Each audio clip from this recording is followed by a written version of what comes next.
Muy bien, hemos llegado a un punto en nuestra historia, en el libro de Josué, en el que encontramos pues que ya están en la tierra prometida y ahora están tratando de seguir adelante, pero han pasado varias cosas, ¿no?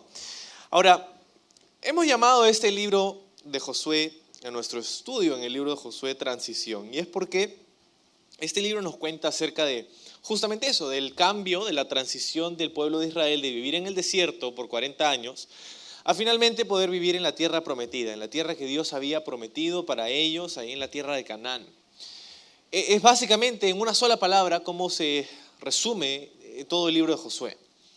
Sin embargo, hay muchas lecciones para nosotros porque no es este solamente un libro histórico, es histórico, pero no solamente es histórico, también es un libro simbólico, donde encontramos muchos tipos, sombras, imágenes, cosas que nos hablan a nosotros en nuestro caminar, en nuestra relación con el Señor, como creyentes, como cristianos. Y este libro pues nos cuenta mucho acerca de doctrinas y enseñanzas y verdades del Nuevo Testamento aquí en el libro de Josué.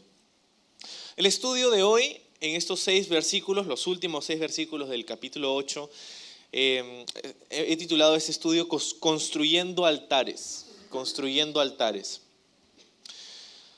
Porque el versículo 30 dice esto: Entonces Josué edificó un altar a Jehová, Dios de Israel, en el monte Ebal, como Moisés, siervo de Jehová, lo había mandado a los hijos de Israel, como está escrito en el libro de la ley de Moisés, un altar de piedras enteras, sobre las cuales nadie alzó hierro. Y ofrecieron sobre él holocaustos a Jehová y sacrificaron ofrendas de paz. También escribió allí sobre las piedras una copia de la ley de Moisés, la cual escribió delante de los hijos de Israel. Para situarnos un poco en la historia, estamos en ese lugar después de esa gran victoria sobre la ciudad de Ai. ¿Puedes decir conmigo Ai? Ai, es una de las palabras favoritas de mi hija. Ai, ¿no? Entonces, Ai, esta ciudad es una ciudad que ellos conquistaron. Sin embargo, no conquistaron la primera vez, porque la primera vez, como veíamos al inicio del capítulo, en realidad ellos, bueno, el libro nos cuenta de que el pueblo de Israel vino después de Jericó, y imagínate, Dios derrumba los muros de Jericó de una manera increíble y milagrosa. Y ellos están súper emocionados y dicen, ok, ahora que viene, y mandan sus espías a la próxima ciudad que se llama Ai. Y los espías regresan con un cuento, con una historia, con su reporte, y les dicen básicamente, no molestes a todo el pueblo, porque los de Ai son pocos, y con un par de miles de soldados vamos a poder ganarles. Entonces Josué hace caso y envía no a todo el ejército de Israel, sino a unos pocos nomás, y termina dándoles una paliza a los de Ai, a los de Israel, ¿no? Y 36 de sus soldados murieron ese día, y una derrota, y estaban como, no entendían por qué, decía Josué. Y Dios le contesta y le dice, porque hay pecado en el campamento. Y entonces sus derrotas, bueno, era un tiempo difícil porque Dios les había prometido victoria, ¿no? Y ahora ellos estaban experimentando lo opuesto. Dios les había dicho, y le había dicho a Josué, si tú me sigues, si tú estás aquí, te aferras a mi palabra y todo esto, yo voy a darte victoria y voy a hacer que tus enemigos caigan, y todos los lugares donde tú pises, esos van a ser tuyos. Y sin embargo ahí estaban los de Ai, que eran unos pocos nada más, y les habían sacado la mugre. Entonces, ¿qué pasa, Señor? Y Josué estaba así, no entendía por qué, hasta que Dios le enseña que la razón de esa derrota no era por su proeza o falta de proeza militar, sino era porque había pecado en el campamento. Y después del fiasco de Acán, que hemos estudiado en las semanas anteriores, ellos lidian con el pecado, y Acán y su familia son juzgados, y ahora han tratado con todo esto, y ahora están en un mejor lugar. Ahora, a diferencia de la primera vez, tienes a Josué postrado delante de Dios diciendo, Señor, ¿cuál es tu plan? No cuál es el plan de la gente, no cuáles las expectativas de la gente, no es lo que nosotros podemos hacer, no es, Señor, gracias, hasta aquí nomás, yo puedo. No, Señor, ¿cuál es tu plan? Porque ya me di cuenta que no puedo sin ti, ¿no? Ya me di cuenta que no puedo dar ni un solo paso, y ni porque considere que la batalla es fácil significa que debo hacerlo solo o sin consultar con tu consejo y tu voluntad, así que ellos lo hicieron. Y ¿sabes? Dios permite momentos como esos en nuestra vida, ¿no es así? Dios permite momentos en nosotros donde nos damos de bruces con la vida y todo, y es porque, no siempre, pero muy probablemente varias veces, no buscamos a Dios. Y tomamos decisiones y y nos lanzamos hacia un rumbo y todo, y nos damos cuenta que al final no era la voluntad de Dios y ahí estamos lamentándonos. Y Dios lo permite para que nos demos cuenta justamente de lo que Josué se acaba de dar cuenta, y es que necesitamos a Dios, lo necesitamos, no podemos sin Él. No podemos intentar, pero vamos a fracasar. Y en última instancia, aun si llegamos a tener una vida victoriosa, una vida exitosa ante los ojos del mundo, Jesús diría algo en el Nuevo Testamento y diría: ¿de qué le sirve al hombre ganarse el mundo si pierde su alma? Necesitamos a Dios, necesitamos una relación personal con Jesús. Es lo único que trae propósito a nuestra vida, es lo único que nos satisface verdaderamente. No sé si te has dado cuenta, probablemente sí. Nada de lo que hay en este mundo te satisface enteramente y totalmente. No hay nada en este mundo que nos satisface de manera real. Claro, hay la ilusión de satisfacción, ¿no? Como cuando estás, no sé, lleno, ¿no? ¡Ah, qué rico has comido! Pero de unas 5 horas, ¿no? Y estás con hambre otra vez, ¿no? Entonces, así como con eso, nada en este mundo llena verdaderamente nuestra vida. Y nos hemos dado cuenta de eso. Creo que todos los que nos llamamos cristianos esta mañana nos hemos dado cuenta de eso, y es por eso que al venir a Dios hemos encontrado algo completamente diferente, una satisfacción real, ¿no? Y su presencia y su consejo y quién Él es para nosotros es lo que llena verdaderamente nuestra vida. Y es que hemos sido diseñados así, hemos sido diseñados para tener una relación personal con Dios. Pero hay un problema, un pequeño, gran problema, y es el pecado. Dios ha lidiado con esto en el campamento y ahora están en un lugar donde están escuchando otra vez su voz. Ahora, lo que ha pasado en la segunda vez que se enfrentan con esta ciudad de Ai es que ahora han escuchado el consejo de Dios y les ha dado un plan nuevo, diferente al de Jericó, y ellos lo pusieron en práctica, lo pusieron en obra. ¿Y qué crees? Ganaron. Y ahora están llenos de emoción porque otra vez Dios está con ellos y ha salido con ellos y les ha dado la victoria, y están eufóricos por todo lo que acaba de pasar. Este era un momento crucial. El libro de Josué nos cuenta de 3 campañas de conquista que tuvieron durante los días de Josué: la campaña del centro, la campaña del sur y la campaña del norte. Así es como se divide el libro. La conquista del centro de la tierra de Canaán, geográficamente hablando, el lugar donde van a estar en estos versículos que vamos a ver será el valle de Siquem. Es el centro geográfico de la tierra prometida. Es el centro geográfico de la tierra de Canaán. De allí van a ir al sur a conquistar las tierras del sur y luego van a subir al norte para terminar y culminar su campaña de conquista ahí en las partes del norte del país. Ahora, este es un momento importante porque acaban de conquistar el centro, han hecho como un cinturón alrededor de la tierra y ellos controlan esa parte crucial, lo que dividía al pueblo de Canaán en dos y facilitaría su acceso en futuras campañas de conquista. Era un tiempo importante, era un tiempo de celebración quizá, era un tiempo en que muchas cosas se podrían hacer o se deberían estar haciendo, ¿no? Como hemos dicho, celebrar, o de repente ellos podrían, imagínate, después de una victoria, después de una derrota, ¿no? Es como, wow, qué chévere que Dios nos ha dado esta victoria. Y había muchas cosas que ellos podían estar haciendo, podían ir a intimidar a sus próximos enemigos, ¿no? Mira lo que Dios ha hecho en Jericó, mira lo que Dios ha hecho en Ai, y ahora mira lo que te va a pasar a ti, ¿no? Podían estar mandando sus tweets ahí acerca de mira lo que Dios hizo, hashtag, ¿no? Hashtag conquistando, o sea, no sé, ¿no?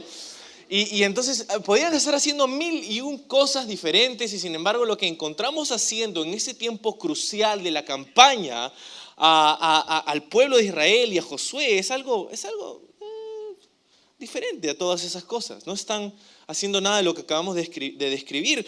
Dice otra vez, entonces, versículo 30, Josué edificó un altar a Jehová en el monte Ebal. Edificó un altar en el monte Ebal. Ahora, esto es después de una victoria, pero antes de esa victoria había una derrota, ¿no? Y eso predica, ¿no? Porque la verdad es que Dios es un Dios de segundas oportunidades. Y ellos tuvieron una derrota antes en Ai, pero ahora que se lidió con el pecado y que vinieron delante de Dios y estaban ahí a la merced de lo que Dios iba a hacer con ellos y lo que terminó haciendo con ellos, y ahora estaban escuchando su voz otra vez y estaban buscando obedecer su palabra. Bueno,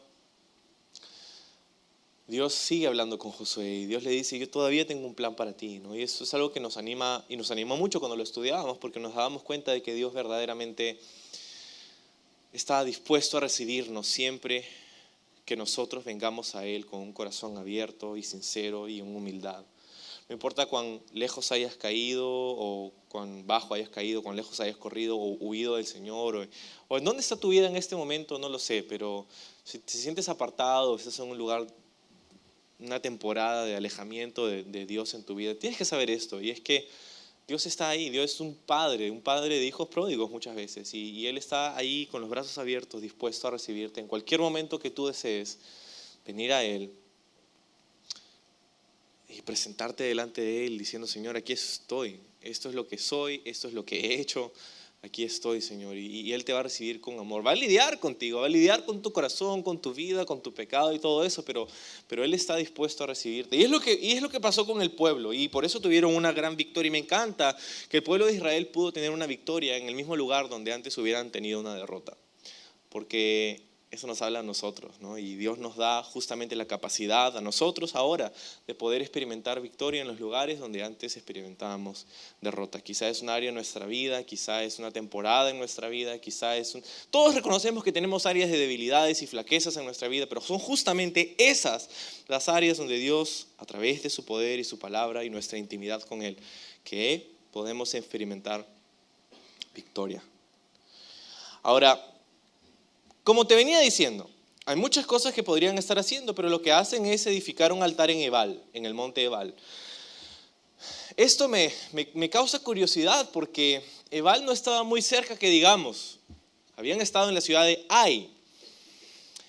Ahora, de Ai a Ebal hay unos 40 kilómetros de distancia más o menos. Que suena poco porque 40 kilómetros es poquito menos de una maratón.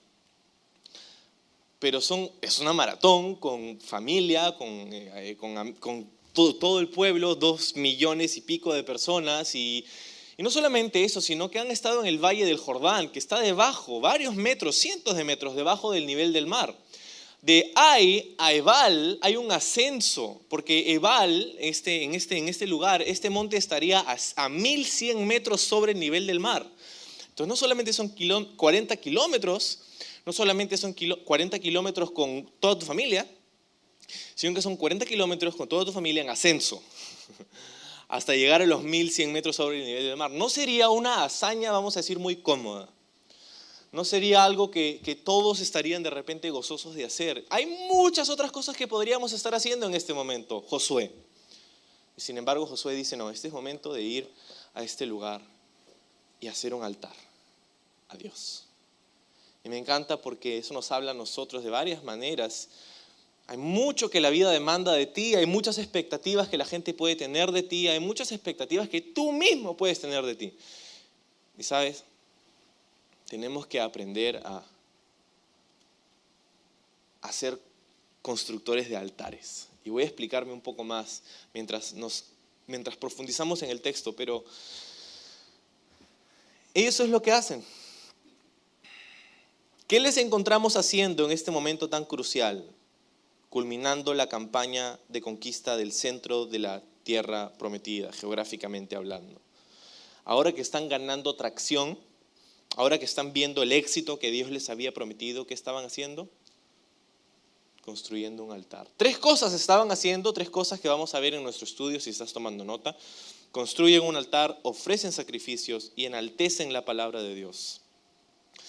Entonces, ahí están en el monte Ebal. Ahora, el monte Ebal es curioso porque no es la primera vez que encontramos este nombre en la Biblia. Ahora, geográficamente hablando es interesante. El monte Ebal está muy cerca de otro monte muy popular que se llama también el monte Gerizim. ¿Puedes decir conmigo Gerizim? Gerizim. El monte Ebal y el monte Gerizim son 2 montes que están juntos, casi a la misma altura. De cima a cima hay una distancia de como 2,5 kilómetros. De cima a cima, el monte Ebal al norte, el monte Gerizim al sur. Y están estos 2 montes, pero en la base de los montes, de cima a cima hay 2,5 kilómetros, pero lo que separa estos 2 montes en la base son más o menos 500 metros nada más. haciendo un valle. Este valle se llama Siquem. ¿Puedes decir conmigo Siquem? Siquem, el valle de Siquem, que se encuentra entre el monte Ebal y el monte Gerizim. Este valle de Siquem, a donde se dirigirían ellos en este momento para continuar con la historia en el libro de Josué, este es un lugar importante porque este es el lugar donde hace siglos atrás, antes de la historia de Josué, estaba Abraham. En Génesis 12 es la primera vez que encontramos este sitio, y es que Abraham en Génesis 12 escucha a Dios por primera vez decirle: Abraham, quiero bendecirte, quiero darte una nación, quiero que seas padre de una multitud, quiero que tengas una tierra, voy a darte una descendencia más numerosa o tan numerosa como las estrellas del firmamento, voy a darte una tierra, y por eso se llama la tierra prometida, porque Dios se la promete a Abraham. Allí, en ese lugar, en Siquem, es donde Dios habla con Abraham y le dice esto. Ahora, un par de siglos después, encuentras a Josué en ese mismo lugar, en la presencia de todo el pueblo que era la descendencia de Abraham, en el lugar donde Dios había dicho a Abraham: esta es la tierra que tengo para ti. Ahí estaban, es un tiempo increíble, están viendo el cumplimiento de las promesas de Dios con sus propios ojos, y para ellos probablemente no era una gran cosa, quizá hasta pasó desapercibido. ¿Y qué hay si de repente, por vivir el día a día y que la vida pasa tan cerca delante de nuestros ojos y no tomamos un tiempo para meditar y tomar una perspectiva más alta de la vida y darnos cuenta que Dios está en acción en nuestra vida? Dios está obrando en nuestra vida, Dios está haciendo cosas y a veces no nos damos ni cuenta. Pero ahí estaba Josué y el pueblo de Israel viendo con sus propios ojos el cumplimiento de las promesas de Dios para Abraham. ¿Y cuándo sabemos que Dios cumple sus promesas? Dios cumple sus promesas. Ahora, claro, no cumple sus promesas en el tiempo en el que nosotros lo esperamos o lo quisiéramos, ¿no? Pero Dios cumple sus promesas. Y ahí estaba haciéndolo, ahí estaba Josué, el pueblo, en el lugar donde Dios había hablado con Abraham, Siquem. La otra vez que encontramos, hay varias otras ocasiones en donde aparece este lugar en la Biblia, pero otra que es relevante para nuestro estudio esta mañana es que ese es el lugar donde Moisés, antes de que muera, instruye a Josué y al pueblo y les dice algo así como que cuando ustedes entren en la tierra, van a venir a este lugar y van a hacer algo especial. Y esto que Moisés habla, que instruye al pueblo acerca de este lugar, de los montes Gerizim y Ebal, se encuentra en Deuteronomio 27 y 28. Es una lectura fantástica. Si vas a hacerlo en tu propio tiempo, te recomiendo que lo leas esta semana o hoy en la noche. Deuteronomio 27 y 28, apúntalo, pero voy a leerte un par de versículos de ese pasaje para que nos situemos un poco más en la historia. Dice: ordenó Moisés con los ancianos de Israel, esto es Deuteronomio 27, al pueblo diciendo: guardaréis todos los mandamientos que yo os prescribo hoy. Y el día que pases el Jordán a la tierra que Jehová tu Dios te da, levantarás piedras grandes y las revocarás con cal, y escribirás en ellas todas las palabras de esta ley cuando hayas pasado para entrar en la tierra que Jehová tu Dios te da, tierra que fluye leche y miel, como Jehová, el Dios de tus padres, te ha dicho. Cuando pues allá hayas pasado el Jordán, levantarás estas piedras que yo os mando hoy en el monte, ¿qué? Ebal, y las revocarás con cal, y edificarás allí un altar a Jehová tu Dios, altar de piedras. No alzarás sobre ellas instrumento de hierro. De piedras enteras edificarás el altar de Jehová tu Dios, y ofrecerás sobre él holocausto a Jehová tu Dios, y sacrificarás ofrendas de paz y comerás allí, y te alegrarás delante de Jehová tu Dios. Y escribirás claramente, muy claramente, dice, en las piedras todas las palabras de esta ley. Ok, entonces, ese es el mandato. Y Moisés, antes de que ellos lleguen a este lugar, antes de que crucen el Jordán, les dice: cuando lleguen van a hacer esto, van a ir a este lugar, van a hacer sacrificios, van a construir un altar, y van a no solamente hacer un altar y hacer sacrificios, sino que van a también pronunciar lo que se conoce como las bendiciones de la obediencia y las maldiciones de la desobediencia. Otra vez, eso se encuentra ahí en el próximo capítulo, en 27 y 28 de Deuteronomio. Pero básicamente lo que tenían que hacer es esto: llegar a este lugar, traer piedras, construir un altar, ofrecer sacrificios y poner a todo el pueblo, los 2 millones y pico de personas, una mitad en un monte y la otra mitad en otro monte. Y aquellos que estaban en el monte Gerizim iban a escuchar las bendiciones de la obediencia. Básicamente Dios decía: si tú obedeces mis palabras, si tú guardas mis estatutos y mandatos, si tú no te alejas de ellos, yo te voy a bendecir. Y te voy a bendecir de esta forma y de esta forma y de esta forma y de esta forma. Y Dios pronuncia todas estas bendiciones y el pueblo responde: amén, amén, amén, amén. Así sea, así sea, así sea. Pero luego volteamos al monte Ebal, y los que estaban en el monte Ebal serían los que escucharían las maldiciones de la desobediencia, porque así como Dios bendice la obediencia de su pueblo, también maldice la desobediencia de este mismo. Y Dios les dice: si tú te alejas de mí, si tú te apartas de mí, si tú dejas mi palabra atrás, si haces lo que quieres y no me prestas atención, vas a recibir una maldición. Y va a pasar esto, y va a pasar esto, y va a pasar esto, y va a pasar esto. Básicamente era una reunión donde todo el pueblo de Israel venía a cuentas delante de Dios. Y decían: Señor, entendemos tu palabra y entendemos que lo que nos estás diciendo es verdad, es serio. Y por eso respondían: amén, amén, amén, amén, porque estamos entendiendo. Ahora, era un tiempo también transicional para la nación, porque ahora la palabra de Dios no estaba solamente guardada en una caja, el arca del pacto, y solamente la podían leer ciertas personas. Y no era solamente Moisés ahora que entraba al monte ahí Sinaí y escuchaba a Dios y traía sus palabras al pueblo. No, ahora está siendo escrita la palabra de Dios delante de toda la gente. Y todos están escuchando y leyendo y todos están diciendo amén. Eso es lo que Moisés prescribe para el pueblo una vez que entra a la tierra prometida. Y ahora han entrado a la tierra prometida y están justamente en ese lugar. Así que, ¿qué es lo que hacen? Van y construyen este altar. Quiero que veas que esta construcción del altar no era una idea fantástica que se le ocurre a Josué y dijo: quiero hacer un altar, ¿dónde lo puedo hacer? Este me parece un buen lugar. Y no es que va y se le ocurre a él hacerlo, él simplemente estaba cumpliendo con aquello que Dios había prescrito a través de Moisés al construir este altar. Y estaba haciendo esto en un momento donde podría estar haciendo a los ojos de mucha gente cosas más productivas que esas, ¿no? Como mucha gente podría estarte diciendo acerca de este tiempo, podrías estar haciendo muchas otras cosas más productivas. Podrías estar, bueno, no en la playa, obviamente. Podrías estar durmiendo, podrías estar haciendo un montón de otras cosas, disfrutando con tu familia. Y sin embargo estás aquí. ¿Por qué? ¿Qué tienes? ¿Estás loco? No. Bueno, quizás sí.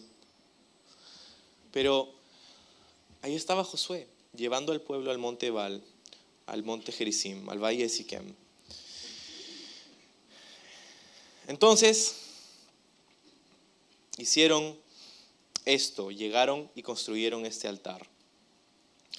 Y construyeron el altar, ofrecieron holocaustos y sacrificios, ofrendas de paz.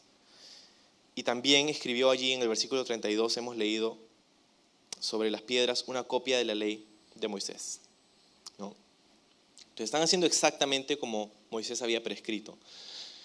Y también es interesante porque esto nos muestra que ellos creían en la interpretación literal de la escritura, ¿no? Moisés les dice: ya, cuando ustedes lleguen, van a ir, construir un altar, ofrecer sacrificios. Y ellos dicen: ¿qué significará esto? Yo creo que para mí significa que Dios quiere, y no es una interpretación alegórica. Ellos están diciendo: ok, ¿qué dijo Dios en su palabra? Que cuando lleguemos, vayamos y construyamos un altar. ¿Y qué hicieron? Fueron y construyeron un altar. ¿Qué significará? Significará que tienes que hacerlo, ¿no?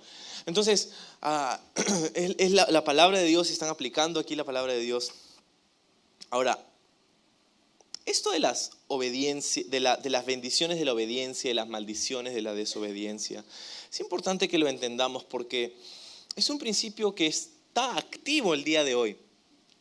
Es un principio que Dios todavía usa en nuestra vida. Porque cuando nosotros obedecemos el consejo de Dios, en efecto nos ponemos en un lugar donde podemos ser bendecidos por Él. Cuando estamos obedeciendo su palabra y viviendo en su voluntad, estamos caminando literalmente en un lugar donde vamos a experimentar las bendiciones de Dios. Por el contrario, cuando decidimos desobedecer su palabra, cuando decidimos hacer algo que está en contra de lo que Él nos ha dicho, o cuando sabemos que estamos haciendo algo que no debíamos, estamos en rebelión en contra de Él, estamos desobedeciendo su palabra, eso nos pone en un lugar donde vamos a recibir las consecuencias de nuestro pecado, la maldición de nuestro pecado. Ahora, cuando hablamos acerca de, claro, nos encanta saber que Dios bendice la obediencia, pero no nos gusta saber mucho que Dios maldice la desobediencia, ¿no? Pero son dos caras de una misma moneda. Y entonces es importante que sepamos que hay bendición, siempre hay bendición en la obediencia. Y la obediencia no siempre es fácil, de hecho muchas veces es justamente lo más difícil, obedecer a Dios. Pero hay bendición en eso.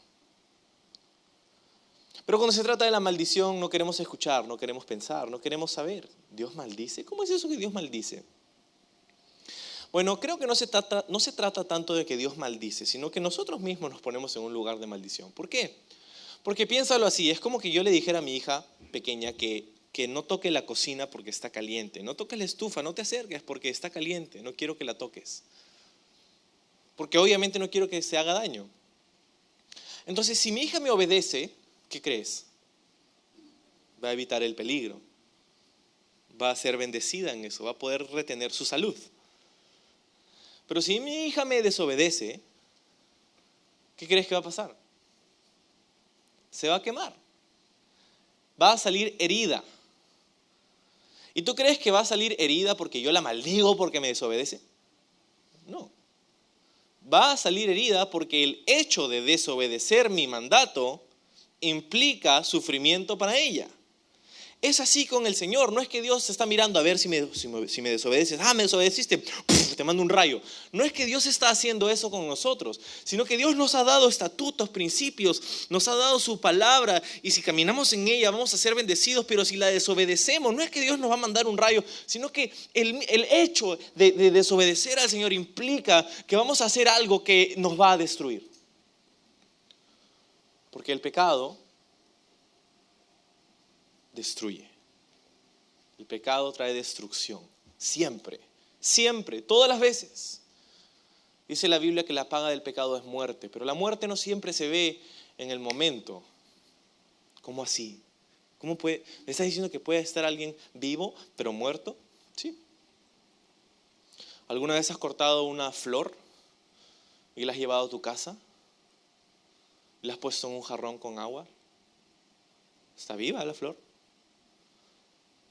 Pero al estar desconectada de la fuente de nutrición, de la raíz, del subsuelo, a esa flor le quedan los días contados. Se ve muy linda por muchos días, por varios días, por algunos días. Se ve muy bien, wow, huele bien todavía. Así son algunas personas, se ven impecables, huelen rico. Mira qué perfume. Pero están muertas por dentro.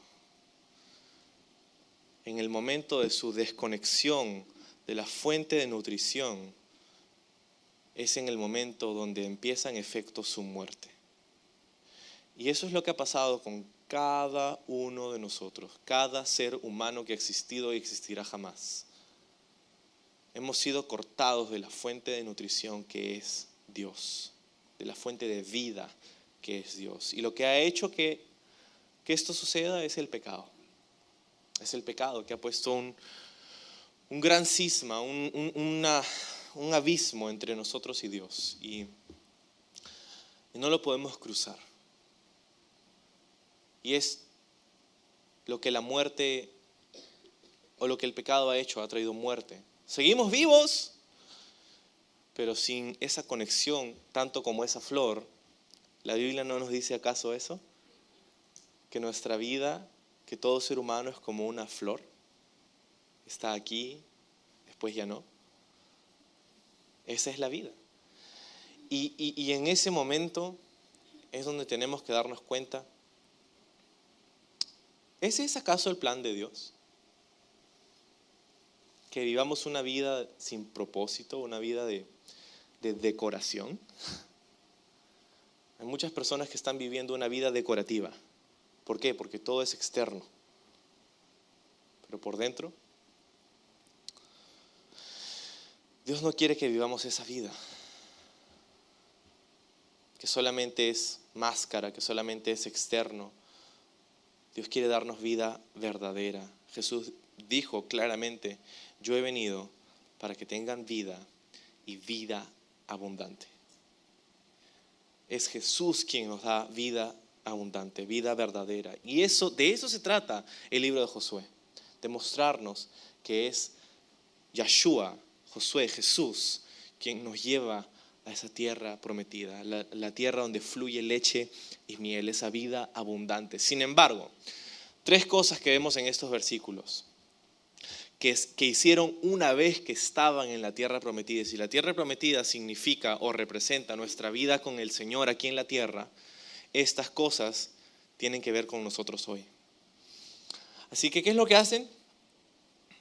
Bueno, versículo 33, después de haber construido el altar, dice: y todo Israel y sus ancianos y oficiales y jueces estaban de pie uno y otro al lado del arca, en presencia de los sacerdotes levitas que llevaban el arca del pacto de Jehová.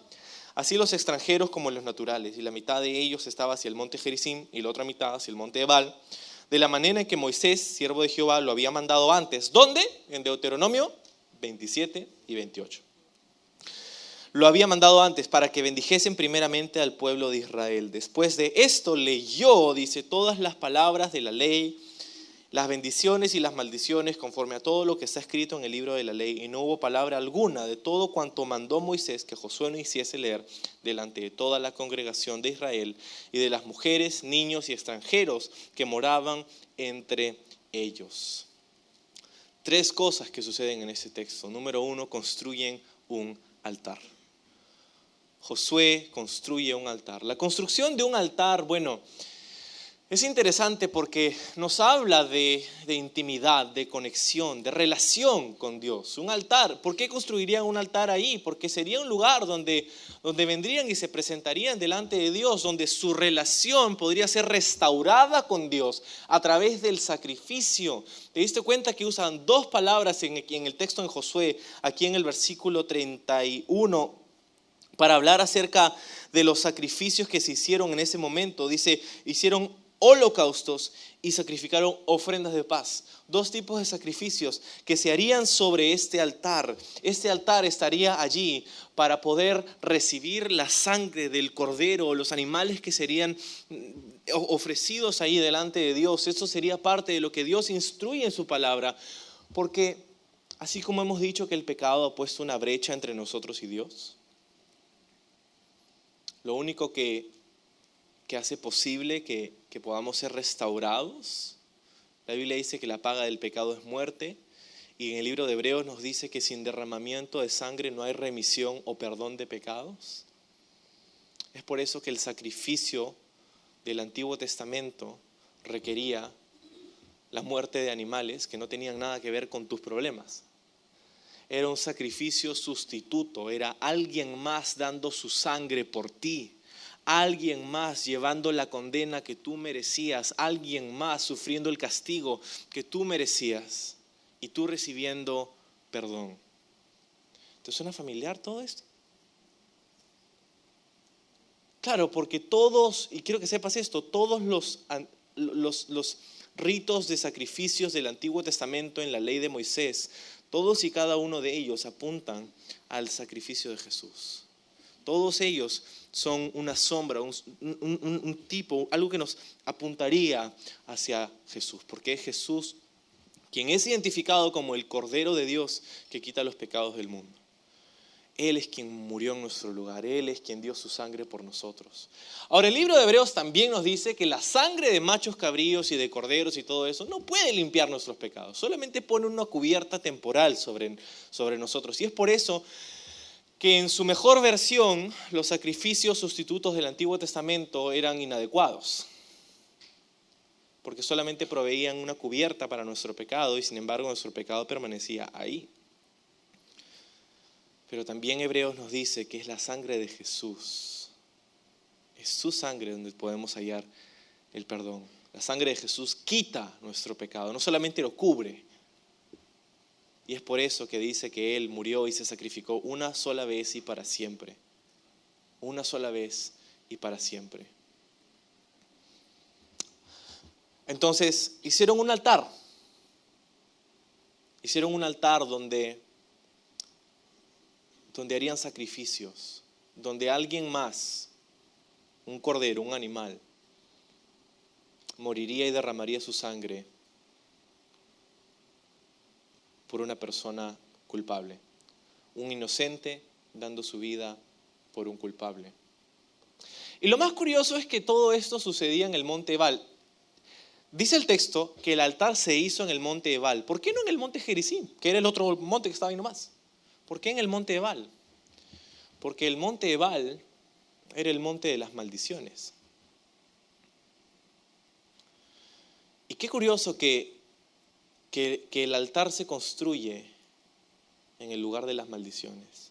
Qué curioso que el sacrificio sucede en el lugar donde se pronuncian las maldiciones de la desobediencia de su pueblo. Porque eso nos habla inmensamente acerca de lo que Jesús ha hecho por nosotros. Significa que en lo peor de nosotros, en lo más rebelde, en lo más feo, en lo más pecador, en lo más apartado, en lo más irreverente, en la peor versión de ti, cuando tú eras la peor versión de ti que ha existido jamás, Dios te ama y Dios te amó y Dios te amará y Dios dio su vida por ti. ¿Dónde dice eso la Biblia, Manolo? Nos lo dice en el libro de Romanos, capítulo 5, versículo 8, donde dice que aún cuando éramos pecadores, dice, aún cuando éramos pecadores, Cristo murió por nosotros. Eso quiere decir que en la peor versión, en el peor momento de ti, de tu vida, Dios ya te amaba. ¿Cuántos estamos agradecidos por ese amor? Que no mira nuestra ejecución o nuestra performance, no nuestra performance, es un amor que mira sin condición, que ama, que da todo sin esperar recibir nada a cambio. Es el amor de Dios por cada uno de nosotros.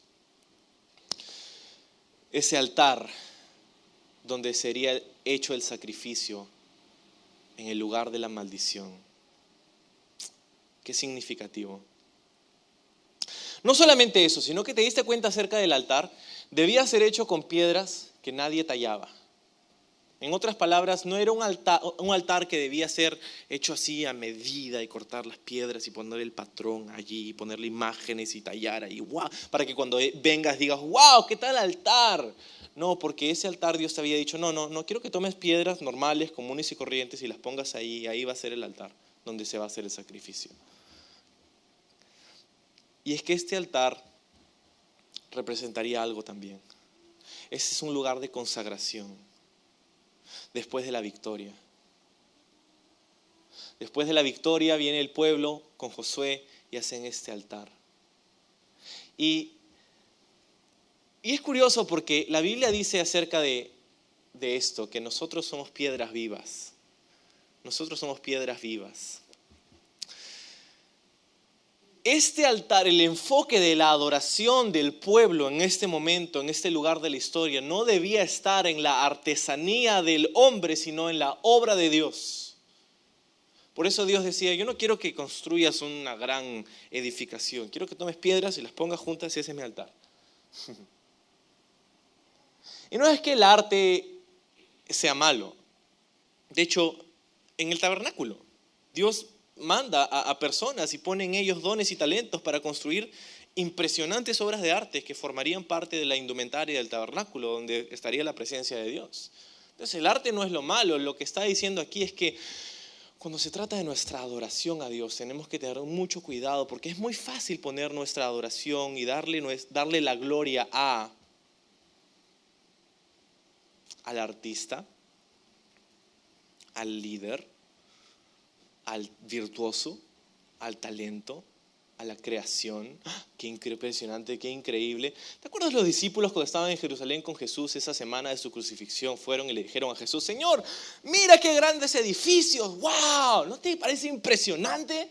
Y Jesús respondía y decía: no. De hecho, de acá en unos años no va a quedar piedra sobre piedra. Y los discípulos, ¿ah? Y eso es lo que da pie al discurso del fin de los siglos, tanto en Lucas como en Mateo, como en Marcos, ¿no? Y entonces, este lugar, este altar, que nos habla de relación, que nos habla de sacrificio, que nos habla de restauración, ese altar construido en el monte de la maldición. Es interesante porque el monte Ebal el día de hoy es un monte inhóspito, mientras que el monte Gerizim es un monte lleno de vida. Tú puedes ir a Israel el día de hoy y visitar el monte Gerizim, y puedes ver ahí el valle, puedes subir al monte Gerizim, donde hay una antigua fortaleza militar que está abandonada el día de hoy, y tú puedes ir y ver y mirar, y puedes ver el valle de Siquem y los montes, y puedes ver. Y el monte Ebal es un monte donde no hay nada, hasta casi no hay árboles, inhóspito. El monte Gerizim, sin embargo, es el monte donde vive hoy día, donde viven los samaritanos. Este es parte de lo que se conoce como Samaria. Y hay comunidades y hay vida, hay gente viviendo ahí, habitando en este lugar donde han estado por mucho tiempo. Y es interesante que el monte Ebal, a comparación del monte Gerizim, no tiene vida. Ahora, no solamente construyen un altar, sino que también ofrecen sacrificios. Ahora, Josué no solamente era un comandante, el general del ejército de Israel, sino que también era un constructor de altares. Si queremos nosotros ser victoriosos en las batallas que Dios pone delante de nosotros, debemos aprender a hacer lo mismo. ¿Qué quiero decir? No es que vamos a ir a construir altares por todas partes, sino que vamos a poner a Dios primero. Vamos a honrar a Dios. ¿Te acuerdas? Este era un momento crucial en la historia. Podían estar haciendo 1000 cosas, pero ellos dijeron: vamos a Ebal y vamos a construir el altar y vamos a adorar a Dios. Si tú esperas victoria en tu vida, necesitas aprender a construir altares en tu vida personal, en tu vida familiar, en tu vida laboral. Poner a Dios primero.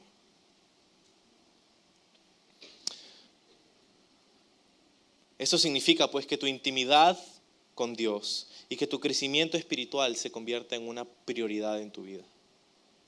Una prioridad. Nadie se ha hecho un experto en nada en lo que no haya invertido tiempo, talento y tesoro. Nadie. Nadie es un experto en ninguna materia en la que no hayan invertido su vida y hayan puesto una prioridad en ello. Nuestro crecimiento espiritual es igual.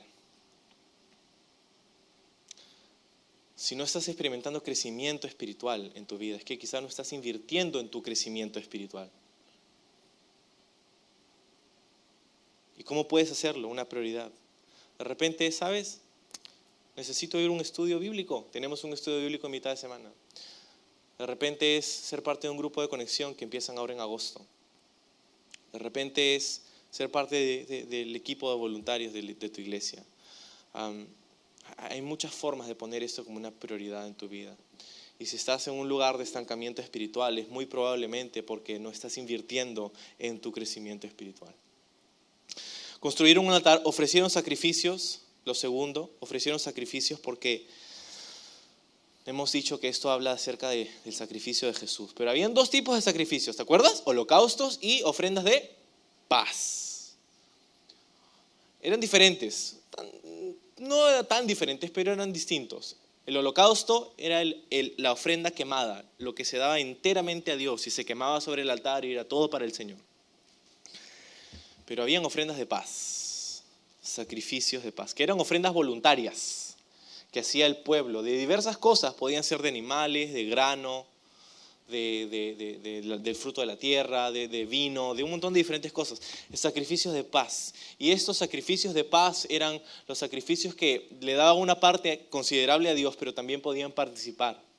Eso quiere decir que este no solamente era un rito religioso, sino que era una actividad social. Era una parrillada de aquellas. Porque hicieron holocaustos, pero también ofrendas de paz, lo que quiere decir que tenían ahí carne en la parrilla para poder comer con su familia. Eso es lo que pasa con las ofrendas de paz, que le das a Dios, pero también puedes disfrutar de ella. Y de eso se trata nuestra relación con el Señor. Es como, estoy sacrificándome por Dios. No, es una parrilla. ¿Cuándo hemos pasado un mal rato en una parrillada con amigos o familia? ¿Cuándo? Ay, qué sacrificio esta parrilla. Puede ser. A veces pensamos en nuestra relación con Dios como algo ominoso y hablamos así, Señor. Yo entiendo que hay momentos para eso y hay momentos en los que verdaderamente no tenemos mucho gozo o alegría o las circunstancias de la vida nos apabullan, pero nuestra relación personal con el Señor es algo que debería producir gozo y fruto abundante en nuestra vida. Es una experiencia social. Ningún cristiano ha sido llamado para estar solo. No solamente estoy hablando del matrimonio, pero esta experiencia tan enriquecedora que es la iglesia. Primera de Pedro, capítulo 2, versículo 5, dice: vosotros también, como piedras vivas, sed edificados como casa espiritual, sacerdocio santo, para ofrecer sacrificios espirituales aceptables a Dios por medio de Jesucristo. ¿Te has dado cuenta de lo que dice Pedro? Que dice que debemos ofrecer sacrificios a Dios. Entonces vamos a agarrar un cordero. No, dice sacrificios espirituales a Dios. No tenemos que ir construyendo altares, no tenemos que ir matando corderos. Pero tenemos que honrar a Dios y ponerle primero. Y que nuestra vida, dice Romanos capítulo 12, versículo 1 y 2, sea un sacrificio vivo para Él. El hecho de que no tengas que derramar tu sangre no quiere decir que no la puedas ofrecer a Dios. Puedes ofrecer tu sangre dentro de ti, ofreciéndote tú en un sacrificio vivo delante de Dios para Él.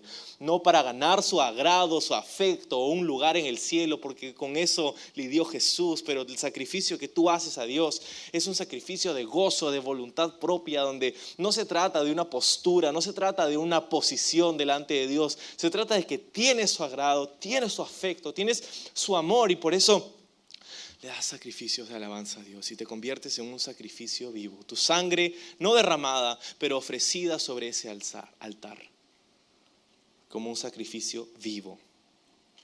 Y lo tercero y final que hicieron en este tiempo es que trajeron la palabra de Dios a la luz pública.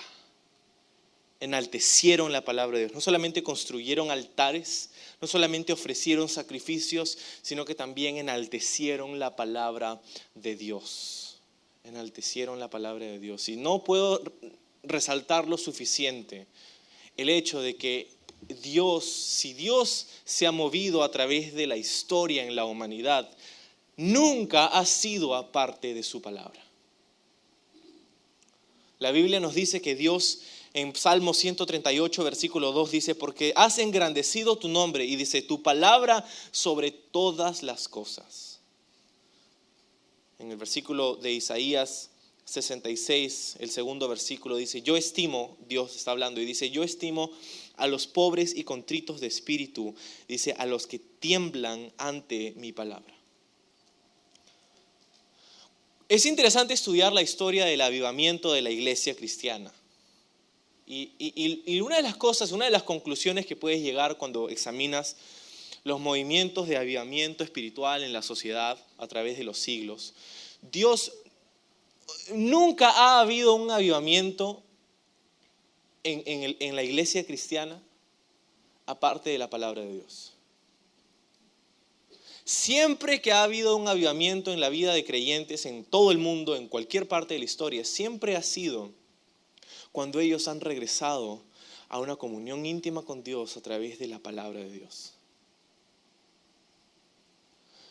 Y entonces nos damos cuenta que el obrar de Dios está íntimamente ligado a su palabra. La palabra de Dios. Josué hizo lo que Moisés mandó y tomó estas piedras y hizo como un compuesto con cal, y es como que hubiera tarrajeado esas piedras y sobre ellas escribe otra vez la ley. Y ahora está ante los ojos de la gente y está ahí para que todos la vean y para que todos la conozcan y todos las... ¿Sabes? Me encanta que el final diga lo siguiente, en el último versículo del pasaje dice: no hubo ninguna palabra de todo cuanto mandó Moisés que Josué no hiciese leer delante de toda la congregación. Y por eso hacemos lo que hacemos, verso a verso, capítulo a capítulo, libro a libro. Pero luego dice: delante de la congregación de Israel, de las mujeres, de los niños y de los extranjeros que moraban con ellos. Esto quiere decir que la palabra de Dios estaba disponible para todos los que estaban ahí, para todo aquel que quisiera escuchar. Habían extranjeros dentro de la congregación. ¿Qué quiere decir eso? ¿Quiénes eran estos extranjeros?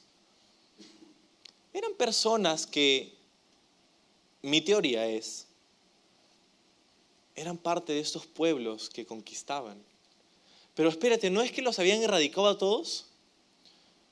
Sí, habían tenido una victoria definitiva, pero es muy probable, de hecho yo estoy convencido, de que hubieron personas como Rahab que dijeron: yo quiero servir a tu Dios, yo quiero ser parte de esta congregación.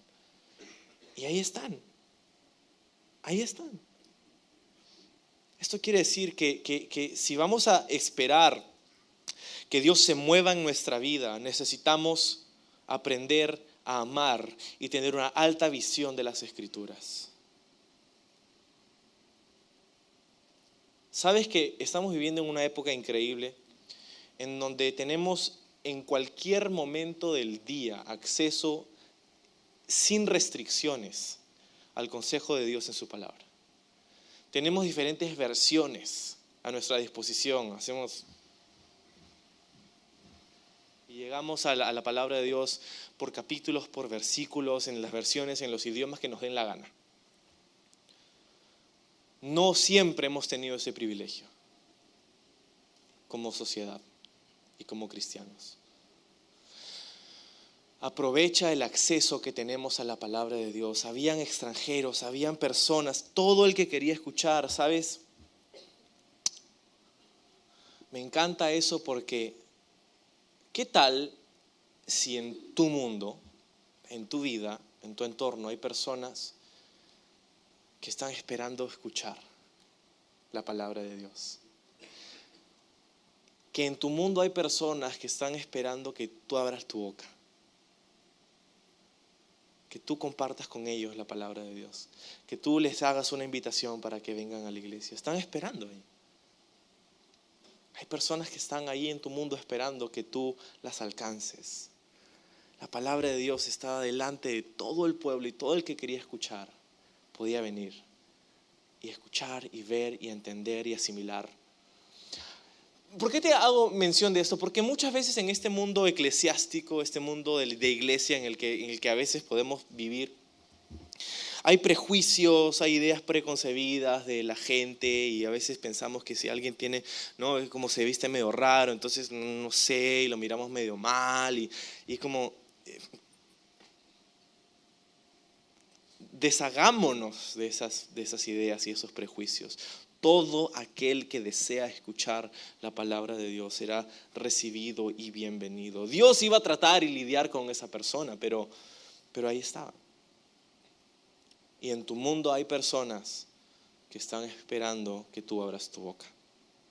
3 cosas importantísimas en este peregrinaje, en esta vida abundante que Dios tiene para nosotros. Construir altares, poner a Dios primero, que nuestro crecimiento espiritual sea una prioridad para nuestra vida.